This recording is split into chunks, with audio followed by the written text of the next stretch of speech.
Hola chicos, buenos días. Buenos días, doctora. Hola, ¿cómo Ya, están? doctora. Qué bueno que han podido entrar por el Zoom. Qué alegría verlos cuando se conectan.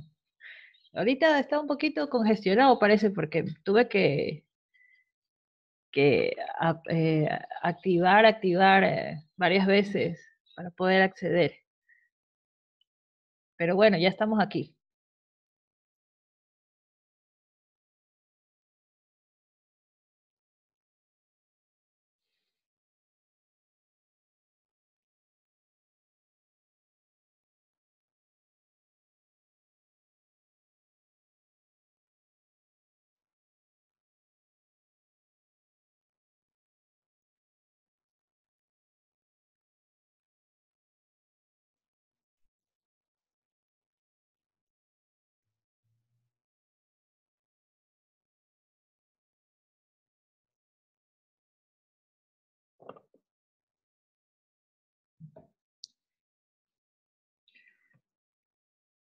Muy bien, vamos a compartir pantalla. Qué bueno que ya estén la mayoría.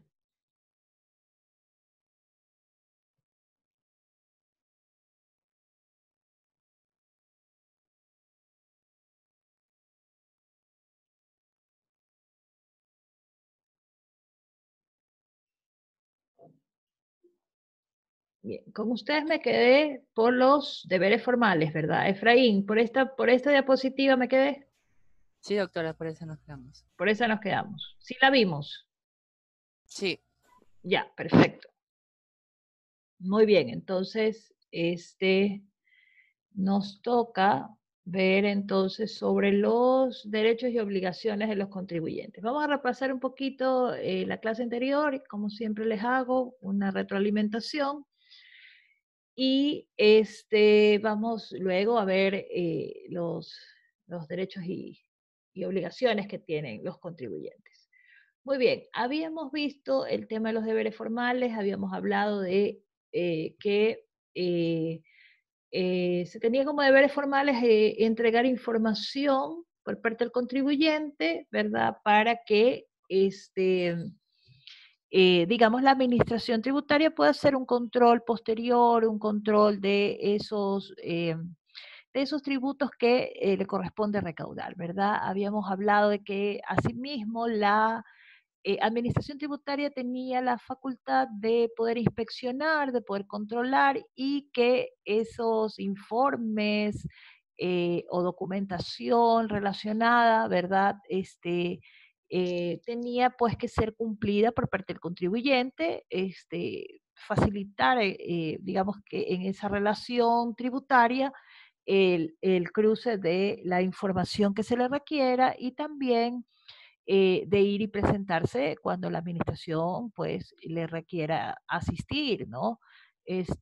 También habíamos hablado de que cualquier incumplimiento que esté en torno o que gire en torno a estos deberes formales eh, podían llegar a ser sancionados de manera pecuniaria o cualquier otro tipo de sanción, una clausura, por ejemplo, que, digamos, son modalidades de sanción que bajo la potestad sancionadora que tienen las administraciones públicas, en este caso la administración tributaria, pues pueda serle aplicada, ¿no? Habíamos hablado que también existía deberes formales relacionados con terceras personas y que esas terceras personas que tienen información relevante también pueden ser requeridas y también pueden ser llamadas a entregar la información que le corresponda a el ejercicio del control que tiene la administración tributaria. Luego vimos que había información que no podía ser solicitada o requerida y que estaba fundamentada justamente en situaciones, digamos, muy personales o situaciones que tengan que ver con la ética profesional, ¿verdad? Y entonces mencionamos a los profesionales, médicos, abogados o cualquier otra profesión que goce del denominado silencio profesional, pues no podrá ser información que le sea requerida por parte de la administración tributaria.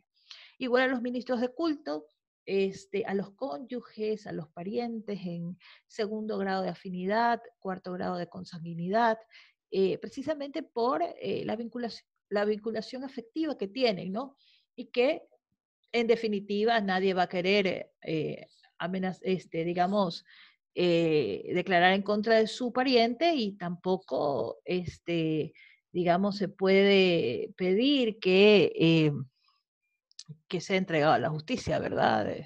De alguna manera, ¿no? Entonces, porque tiene sentimientos encontrados, además que lo más probable es que mienta, ¿sí? Y entonces, claro, definitivamente se descalifica y se dice, no le vamos a poder exigir a estas personas información que sabemos no va a tener el efecto que verdaderamente necesita tener, ¿no?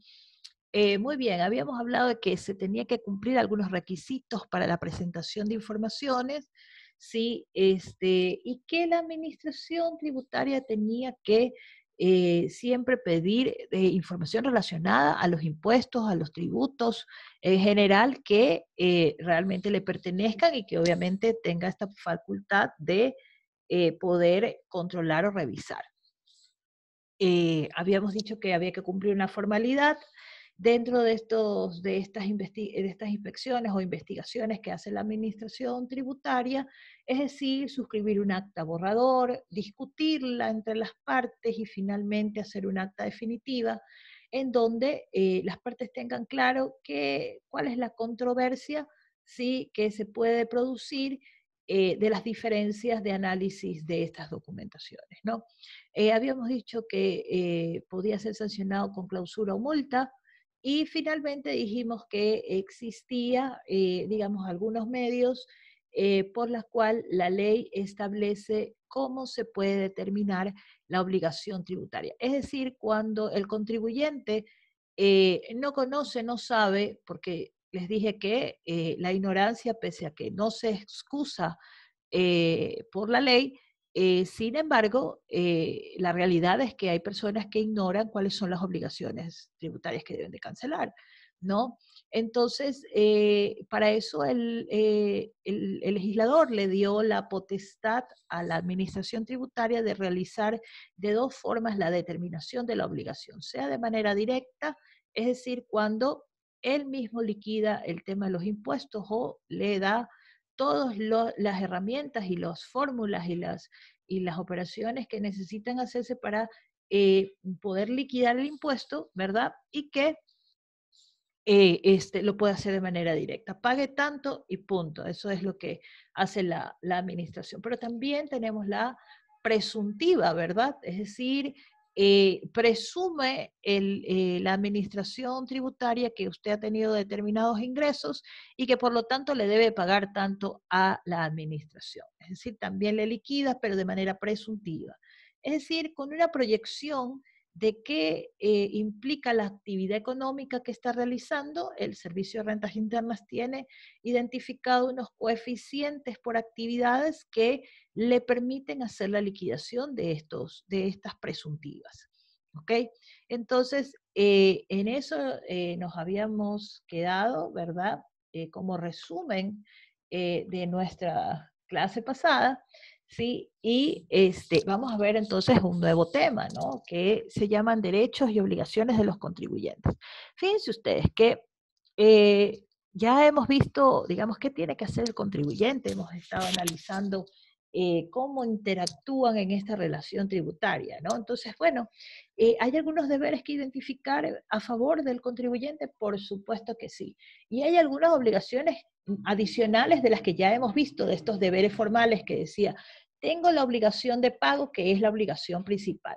Tengo estos deberes formales, sí, que también son pequeñas obligaciones que giran en torno de esta obligación tributaria. Pero por ahí pueden salir otro tipo de obligaciones, sí, pueden darse. Dependerá del tipo de tributos, dependerá de circunstancias que vengan evolucionando, que se vayan incorporando, ¿verdad?, en el desarrollo o en el tiempo, en lo que es los temas de tributación, ¿verdad?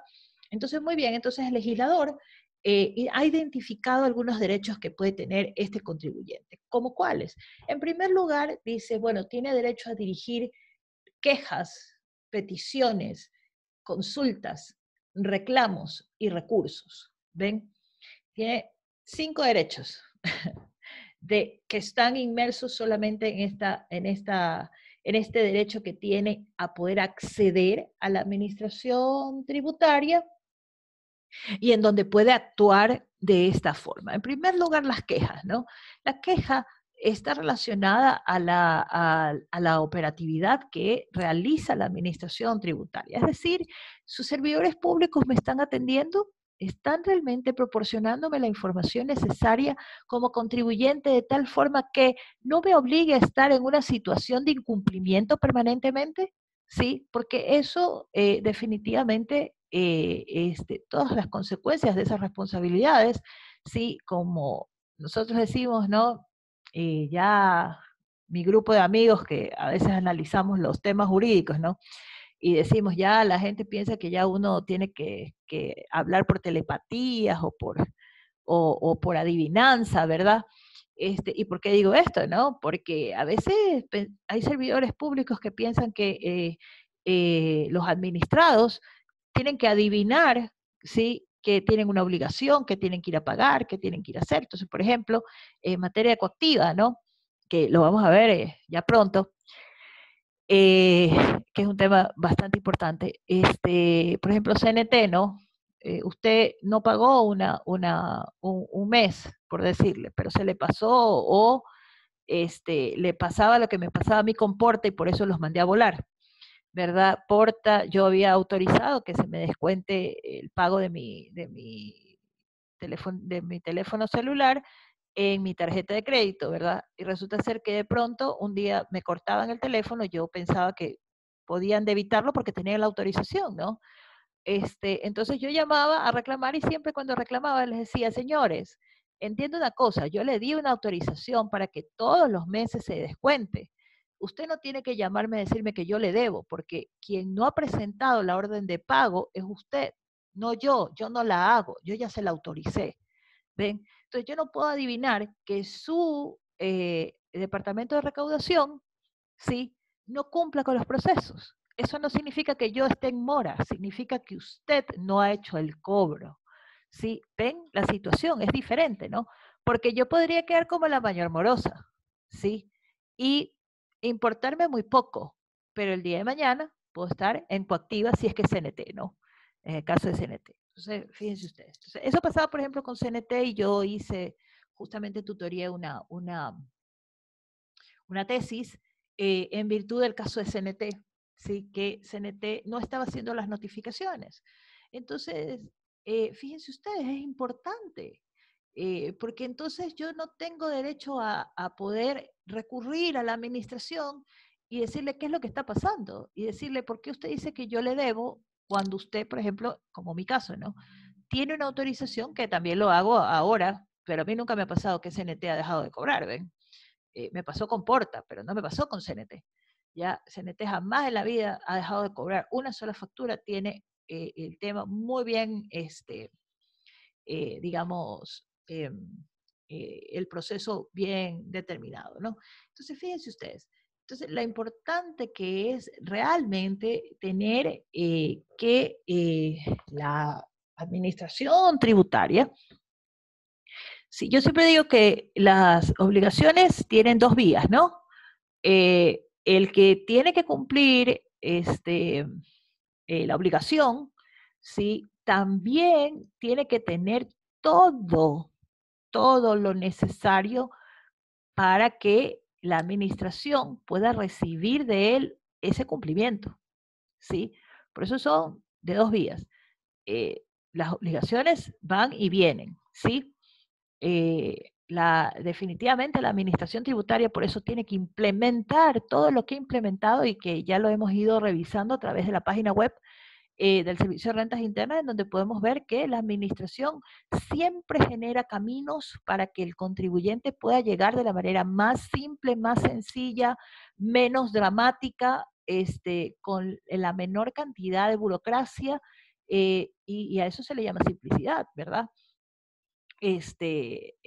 Entonces, definitivamente el legislador al momento de pensar en qué deberes, en qué derechos tiene este contribuyente, pues la administración estará obligada a recibir quejas, a recibir peticiones, a recibir consultas, ¿sí? A recibir reclamos y a recibir recursos. Entonces, fíjense, es de 2 vías, ¿no? Así como él tiene este derecho, es obligación de la administración tributaria tener todo lo necesario para poder que esta persona acceda a ese derecho, ¿ya? Entonces, hablaba de la queja que está relacionada con las malas, eh, voy a decir, las malas relaciones que se pueda tener o relaciones controvertidas entre el servidor público con el administrado o con el contribuyente, ¿verdad? Entonces, ¿puedo usar la queja? Sí. Sobre las peticiones y sobre el derecho de petición, el derecho de petición es realmente un derecho bastante amplio. ¿Sí? La doctrina lo maneja de esa forma, ¿sí? Pedir a la administración cualquier cosa, ¿sí? Cualquier cosa. Es posible, ¿sí? Es posible. Obviamente, siempre vinculada y relacionada a la materia, ¿no? Es decir, en los aspectos tributarios. Pero puedo pedirlo, ¿sí? Ahora, yo, administración, voy a la otra vía, ¿no? Yo, administración tributaria, pues tendré que, digamos, identificar, ¿sí? Identificar si esa petición está o no está dentro de las competencias que tengo, ¿verdad? Como administración. Y aparte de eso, si es que altera o afecta derechos que inclusive podrían estar consagrados dentro de la Constitución, ¿ya? Si se van al campo constitucional, pues entonces inclusive ese derecho de petición se tendrá que ventilar a nivel de Constitución. ¿Ok? Y por eso es que digo, hay que verlo en el sentido más amplio como en el sentido más pequeño. Sí, porque puede ser que el día de mañana yo le diga al Servicio de Rentas Internas, yo necesito que usted me emita un certificado en donde me diga que yo estoy en cumplimiento de todas las obligaciones tributarias, ¿ya? Y yo se lo puedo pedir y está fundamentado en el derecho de petición que la Constitución y la ley me reconocen, ¿sí? Pero si al Servicio de Rentas Internas no le da la gana de emitírmelo, sí, pues entonces muy probablemente esté violentando mi garantía constitucional, sí, que está fundamentada en este derecho de petición. Fíjense ustedes cómo yo puedo hacer algo, digamos, tan puntual que pueda llegar a trastocar inclusive situaciones, digamos, mucho más amplias, de derechos más amplios y de debatir ampliamente, ¿no? Entonces, ese es un poco esta teoría eh, que se ha venido desarrollando a través del derecho administrativo, más que nada, ¿sí? En donde decimos, cuando estoy frente a un derecho de petición de índole constitucional, en donde puedo pelear un tema constitucional, de garantía constitucional, ¿sí? Porque el acceso a la jurisdicción constitucional es de garantías, ¿sí? No es de cualquier, digamos, por ejemplo, de temas de obligaciones, ¿no? Ay, yo no quiero pagar la declaración porque resulta ser que he pagado de más. Eso no lo va a resolver una Corte Constitucional. Eso se ventilará en los procedimientos que las leyes para el efecto hayan hecho y por eso está aquí el que yo pueda presentar reclamos, el que pueda presentar recursos y el que pueda ejercer una acción jurisdiccional. Entonces, una acción judicial. Entonces, fíjense ustedes, ¿no? Tengo límites y obviamente tengo que saber delimitarlo cuando estoy en un escenario y cuando estoy en el otro. Por eso es que el derecho de petición, sí, que se tiene frente a la administración tributaria tiene que ser realmente procedente y obviamente diferenciar entre cuando estoy frente a la violación de una garantía constitucional y cuando estoy frente a un derecho de petición sencillo, ¿sí? Solo quiero que me dé un certificado, ¿sí? O solo quiero que me tramite X documento, ¿sí? Es un pedido que hago, ¿no? Señor director, no se me ha atendido en tal cosa. Ah, ya, bueno, si ya realmente no se ha atendido porque se ha desaparecido, porque se ha traspapelado, porque no les da la gana de atender y todo lo demás, puede llegar a tener un efecto de violación de garantías. Ok, ya eso será en otro plano, ¿verdad? Muy bien. La consulta, ¿sí? Que justamente estoy en el curso que hace un rato cerré, estábamos viendo sobre la consulta. Yo digo que la consulta es mi parte favorita del derecho tributario, porque realmente es un camino, digamos, importante que el legislador ha permitido a través de esta institución para el cumplimiento de las obligaciones tributarias. Es un acercamiento en la relación tributaria, es realmente poder acceder a la administración tributaria. Es como que usted le deba plata a algún amigo, ¿no? Entonces, usted le debe la plata a su amigo y su amigo le dice, oye, ¿cuándo me vas a pagar? ¿Ves? Entonces, le va a decir, mira, yo te voy a ser sincero, pero realmente ahorita estoy en dificultades económicas, o sabes que tengo que vender mi carro para poderte pagar y eso implica determinadas acciones, está en venta, lo puedes ver y todo lo demás, ¿no? Entonces, ese espacio amigable, digámoslo así, también lo establece el legislador al momento de diseñar esta figura que se llama la consulta.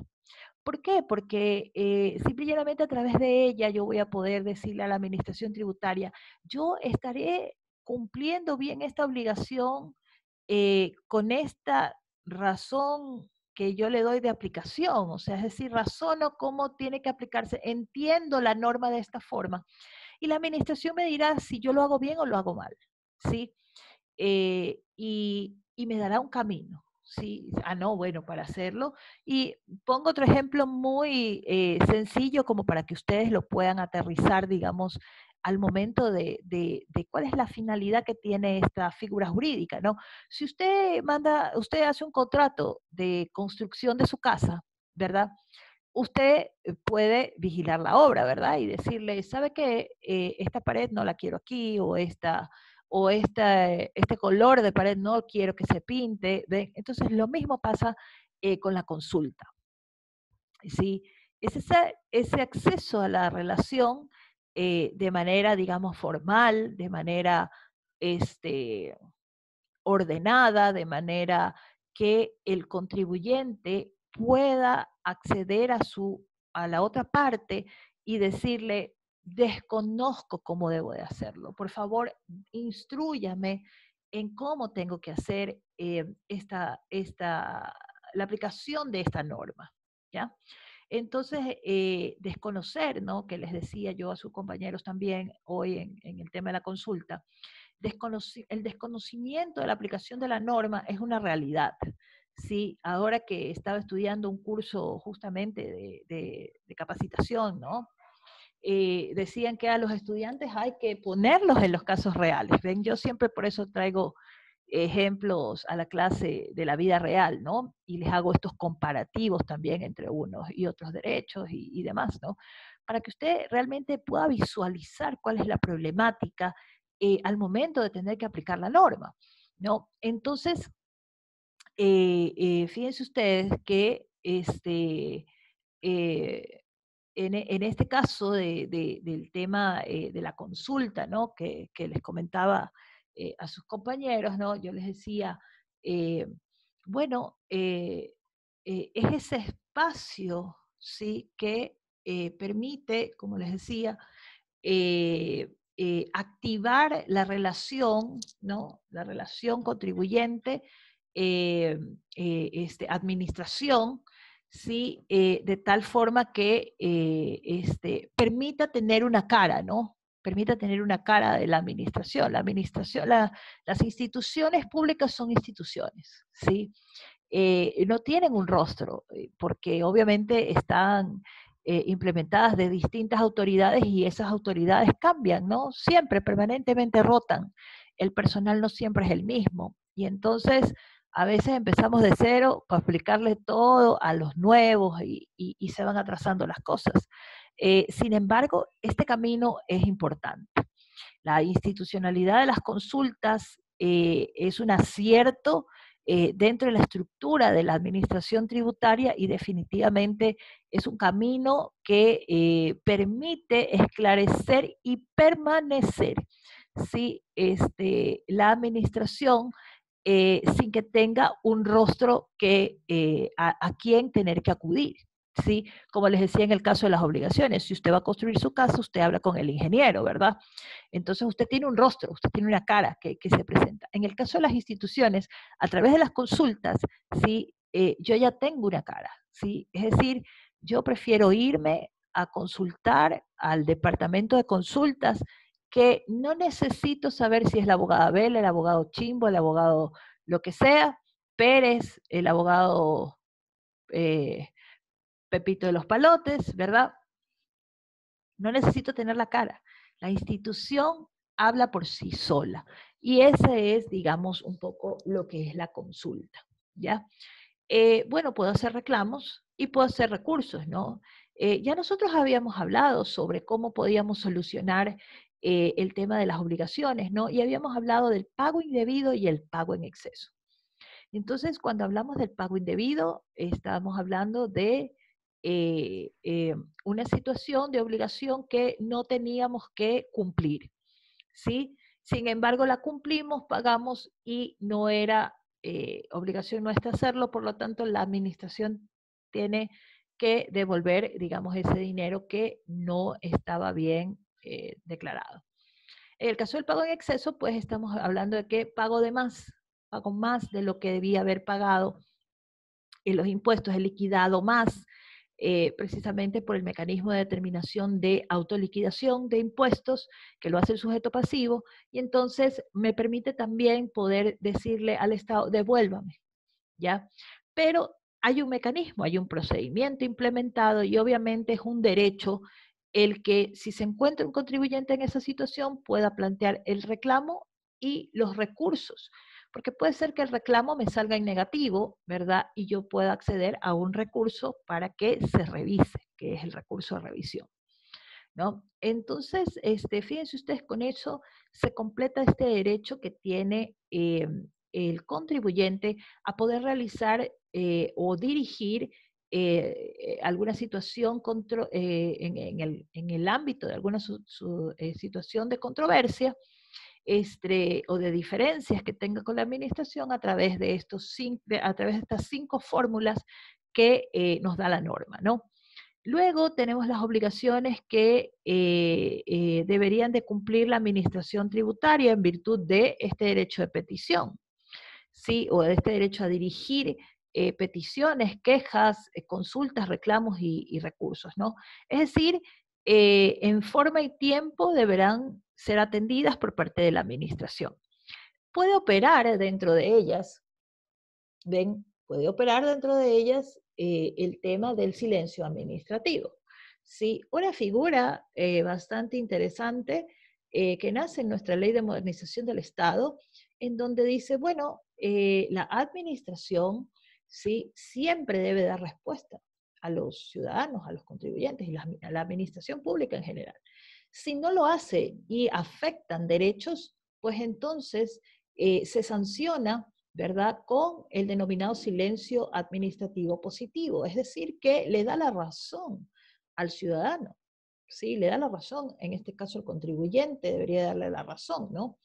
Sin embargo, no necesariamente siempre se da la razón y nace también de esta clasificación de lo que es el silencio administrativo negativo, ¿sí? Es decir, que puede producirse el silencio, es decir, la administración no da respuesta, no contesta. ¿Sí? Sin embargo, la ley no le reconoce ningún tipo de derecho. Le dice, no, aquí, en este caso, se tomará como una acción negativa.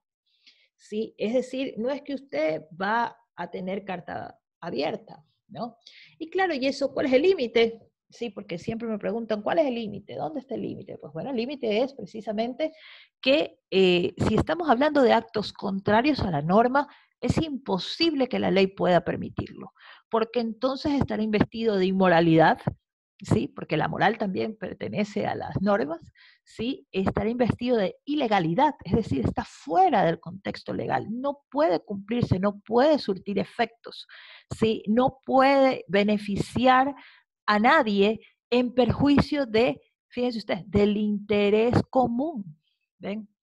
Abarca consecuencias mucho más graves y por lo tanto la ley no lo puede permitir. Por eso es importante la figura del silencio administrativo. Y eso ya está identificado en la doctrina administrativa cuando no procede el silencio administrativo y obviamente cuando su efecto es positivo y su efecto negativo. Entonces, bueno, en ese tema tendremos 120 días para poder, digamos, determinar el tema del silencio administrativo. Y por petición nos darán 90 días para que, digamos, proceda este tipo de peticiones que se puedan hacer frente a la administración, ¿no? La motivación, sí, es uno de los elementos más importantes que la Constitución reconoce frente a las actuaciones de cualquier administración pública, que en la administración pública en general también está inmersa la administración tributaria, ¿no? Entonces, es en el concepto y en su sentido más amplio. Entonces, la motivación de una resolución, ¿sí? Debe estar evidentemente siempre debidamente fundamentada.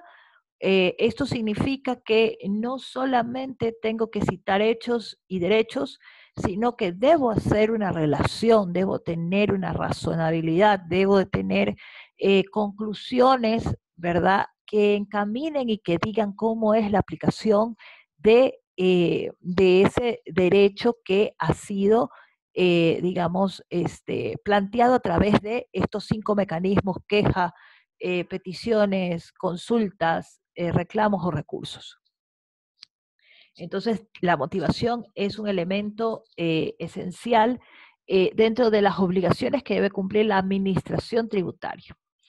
Este derecho de petición, como les había dicho, si cabe el silencio administrativo, puede caber el derecho administrativo, sí, lo que les decía, no puedo pedir de todo, sí, todo lo que se puedan imaginar, siempre con pertinencia, ¿no? Es decir, pertinencia relacionado a las competencias que tiene esa administración.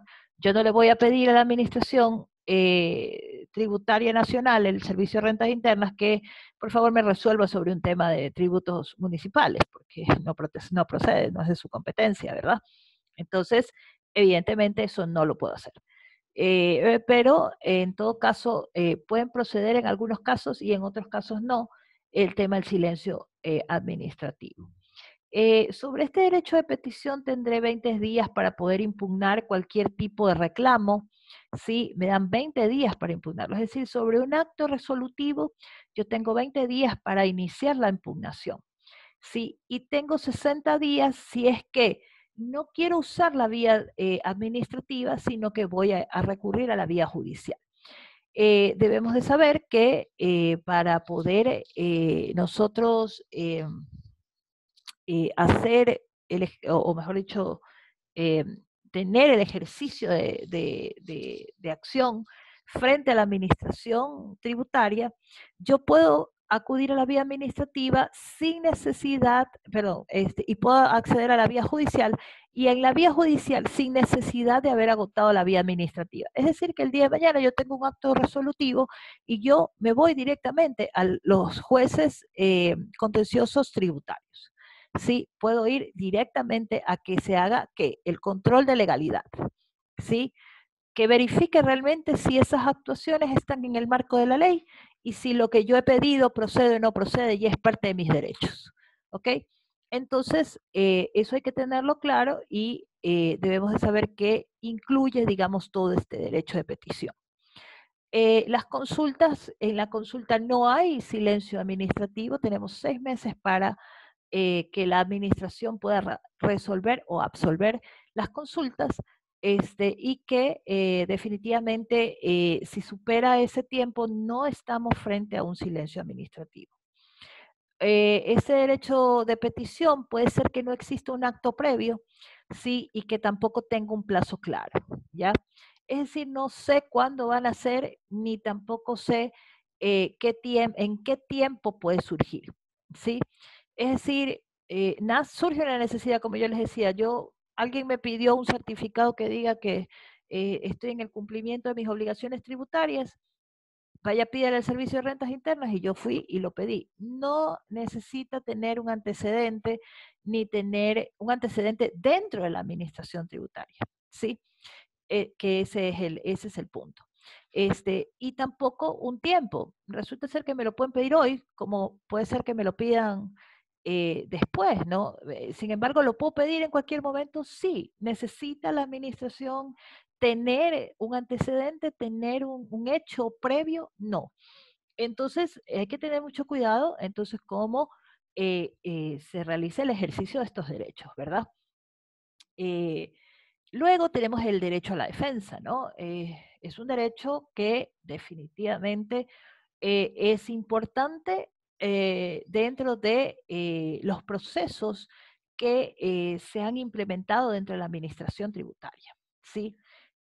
Todos los procesos administrativos, ¿verdad? Que pueden estar relacionados con las quejas, las peticiones, las consultas, los reclamos y los recursos. Fíjense ustedes que para que ustedes vean cómo en la práctica se instrumentan estos derechos, ¿no?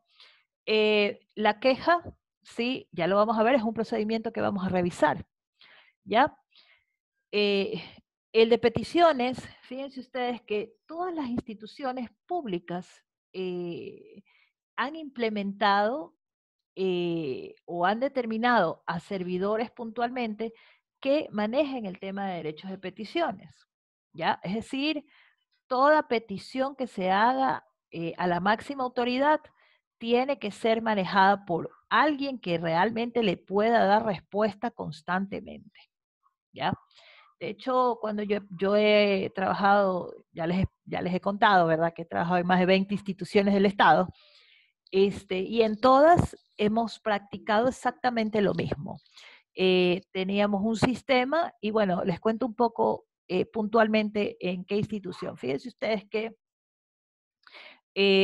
yo trabajé en la presidencia, ¿sí? Y en presidencia nosotros teníamos un equipo de trabajo que se dedicaba solamente a dar respuestas a todas las comunicaciones y cartas que le enviaban al presidente de la República. ¿Ven? Entonces, claro, ahí hacían pedidos, ¿no? Le hacían un llamado de atención o le pedían o le solicitaban que se pudiese resolver problemas, pues, generados en todas las instituciones del Estado. ¿Ven? Entonces, se armó un equipo de trabajo de recepción documental exclusivamente para dar respuesta a estas comunicaciones, ¿no? Porque realmente fundamentado en ese derecho de petición, ¿sí? El ciudadano, ven, y obviamente el presidente de aquel entonces, dijo, yo tengo que escuchar a mis ciudadanos, y el ciudadano debe tener una vía de acceso, ¿sí? De comunicación y de peticiones que permitan corregir los problemas de la administración pública. Y ahí se detectaban algunos casos, ¿ven? Y se depuraba y se clasificaba la información y de hecho, bueno, el presidente era un hombre bastante estadístico y obviamente sacaba sus estadísticas de los problemas de la administración pública. Y obviamente los trasladaba ¿a quién? A la Secretaría de la Administración Pública. Entonces, fíjense ustedes, hoy en día para quien pretenda trabajar en el sector público, si a usted le hacen un pedido, nunca puede dejar de contestarlo. La ciudadanía tiene el derecho de que ser atendido, ¿sí? Y que su petición, así no sea procedente, ¿sí? Usted le escribe una carta bien bonita en donde le diga, lamentablemente no es de nuestra competencia poder revisar este tema, ¿sí? Le solicitamos se dirija a tal institución que es la competente. Fíjense ustedes, pero se da respuesta. nunca hay que dejar de dar respuesta. ¿Sí? El ciudadano tiene ese derecho de poder solicitar, requerir o pedir, ¿sí?, que sea atendido una situación que él considera violenta sus derechos. ¿Ven? Porque ese es el tema. Ese es, digamos, el problema que surge, ¿verdad?, sobre este derecho de petición. Es decir, y ustedes lo podrán comprobar, ¿no? A diario, al menos en mi familia o en mi entorno, digamos, de amigos, ¿no? A veces dices, ¿a quién se le podrá reclamar que mi vecino hace bulla? Sí, bueno, claro que hay cómo, ¿ven? Por supuesto, usted tiene derecho a vivir en un, fíjense ustedes, la contaminación, el ruido es una contaminación, ¿ah? Y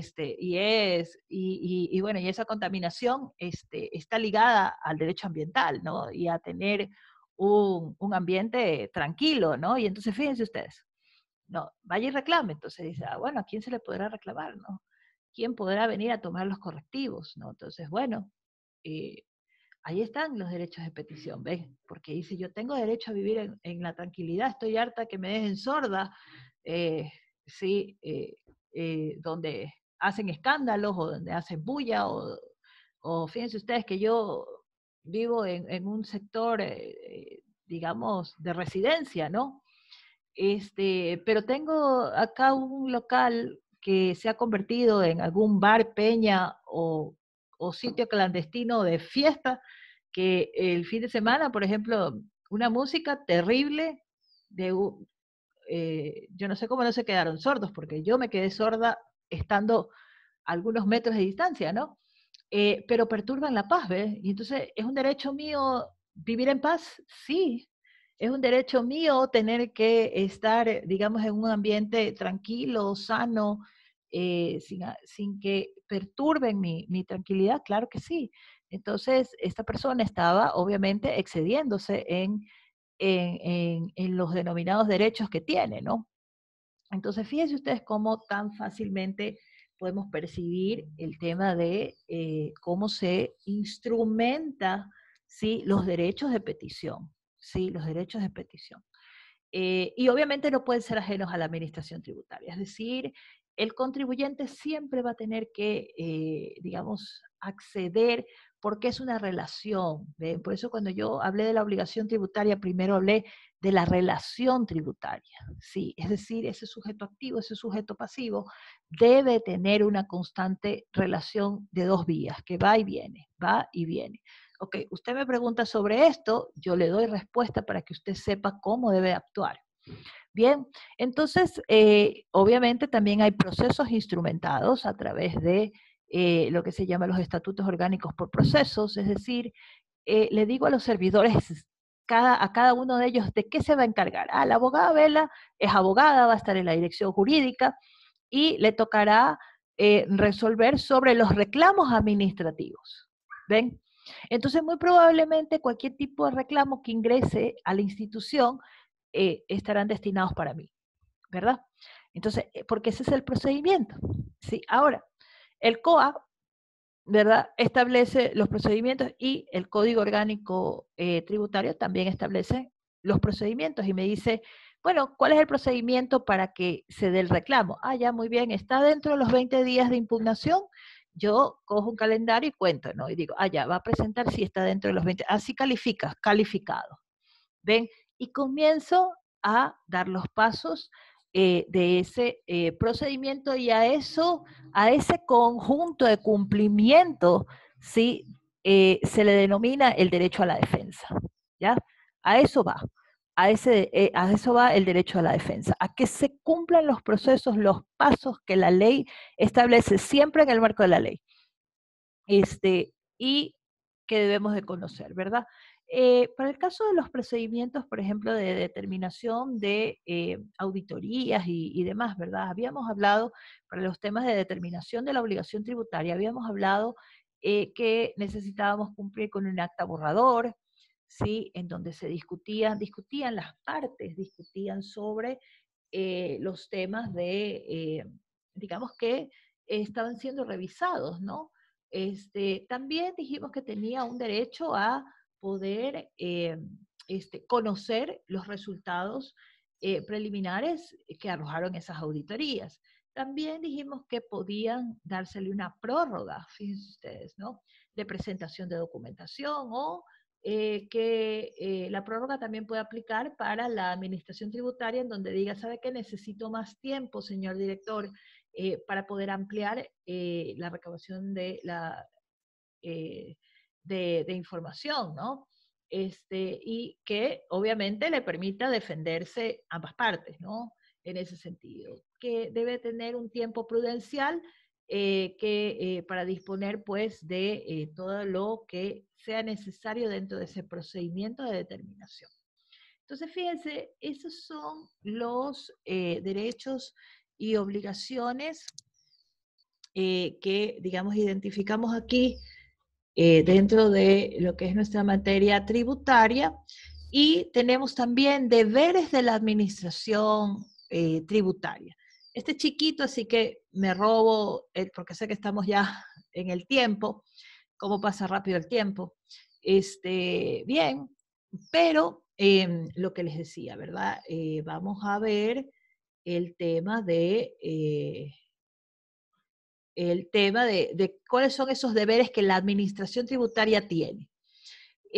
Sobre los actos determinativos, pues que deben estar motivados, y dijimos que era un derecho que tenía el contribuyente de que los actos de la administración tributaria deben estar motivados, que estén debidamente respaldados, ¿no? Con documentos que verdaderamente, digamos, pueda discutirse entre las partes, ¿sí? Y que obviamente demuestren que una de ellas está en lo correcto, ¿no?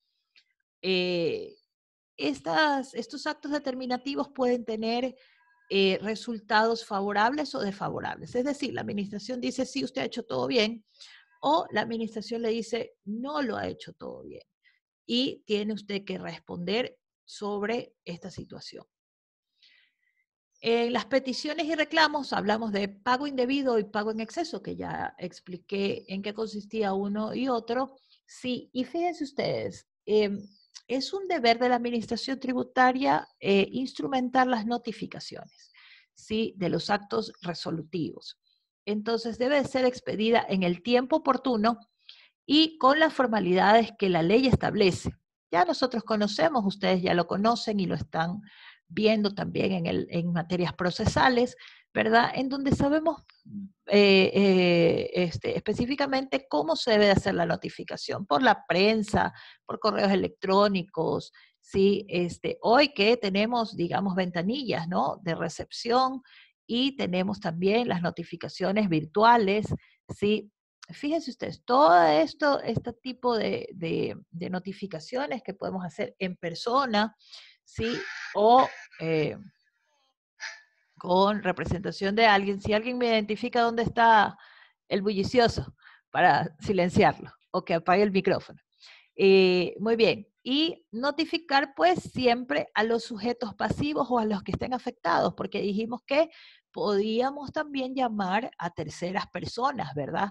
Para que intervengan en los procesos de inspección y de determinación de la obligación tributaria. Entonces, fíjense ustedes, pero el acto de notificación es un acto que produce efectos jurídicos importantes. En primer lugar, porque me permite a mí identificar cuál es el tiempo de partida. Ahí giro el reloj de arena, ¿verdad? Y comienza a correr los tiempos para poder actuar dentro de los procedimientos establecidos, ¿sí? Con los tiempos que la ley, ya los vamos a ir identificando, los plazos y tiempos que nos da la norma para las diferentes actuaciones que pueda realizar la administración tributaria.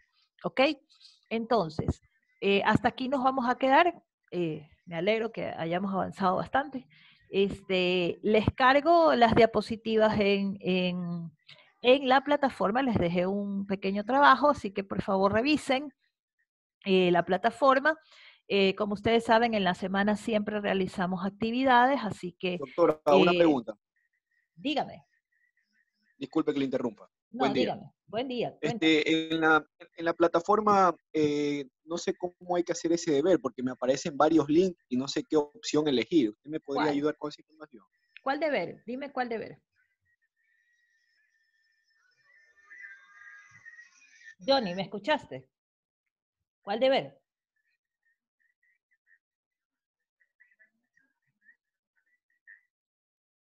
No me respondes. Bueno, a veces yo le subo, por ejemplo, le subo los links, si es que hay algún link que ustedes tengan que revisar para poder desarrollar el trabajo. Y obviamente el archivo, sí, que ustedes tienen que realizar, que por lo general les pido que me hagan un PowerPoint, les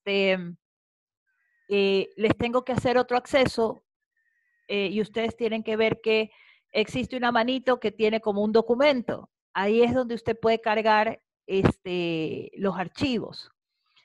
Y los otros son un link, que puede ser una hoja con un mundo, me parece que es, con un círculo, que es donde está el acceso a la información sobre el trabajo. Entonces, ustedes tienen que estar pendientes de ver qué tipo de archivo es, ¿verdad? Para que, y de hecho yo siempre les pongo, aquí tiene que cargar el trabajo, ¿ya? Si no está, digamos, en el link, usted lo abre y le va a decir, por favor, suba aquí su archivo del trabajo tal, del taller o del trabajo tal. Entonces, revisemos bien, por favor, el momento de dar clic, ¿sí? Y si no conocemos cómo manejarnos en la plataforma, porque entiendo perfectamente que hay personas que no tienen que saber, digamos, la diferenciación de un archivo y otro, ¿no? Entonces, no es que se repite, sino que, les repito, un archivo siempre será el acceso a la documentación que quiero que revisen y el otro es para que ustedes puedan cargar, porque en ese archivo que yo pongo, ¿verdad? No me da la opción para que usted suba un trabajo. Entonces tengo que crear otro link para que usted lo pueda subir. Entonces, esa es un poco la mecánica. Por favor, revisémoslo bien y cualquier cosa, envíenme un correo o escríbame al WhatsApp, los que conocen, que puedan, digamos, escribirme al WhatsApp, para poder atenderles oportunamente en ese tema, ¿ya? Entonces, chicos, que tengan un lindo lunes. Nos vemos en nuestra siguiente clase, que será el día viernes. Por favor, vayan estudiando porque ya estamos preparando los temas para exámenes. Vaya preparándose, vaya revisando la plataforma, toda la información, sí, que tenemos y que está cargada ahí. Ustedes saben que siempre les pongo el material que expongo aquí, así que tiene todo, usted tiene todo para estudiar, ¿sí? Revise los trabajos, revise las pruebas que hemos hecho, ¿verdad? Que les tomo así pruebitas pequeñas y demás, para que usted vaya, por favor, estudiando, porque sí hemos avanzado bastante en la materia y definitivamente, no podemos desperdiciar, digamos, el tiempo, ¿no? Estamos a casi 2 semanas de los exámenes, y entonces les aconsejo, por favor, que vayan preparándose, ¿ya? Entonces, que tengan un feliz lunes. Gracias por estar aquí, por haber asistido a la clase. Sí, nos vemos pronto. Cuídense. Gracias, doctor. Gracias a ustedes. Gracias, doctora. Gracias. Gracias, chicos. Pórtense bien, cuídense. Chao.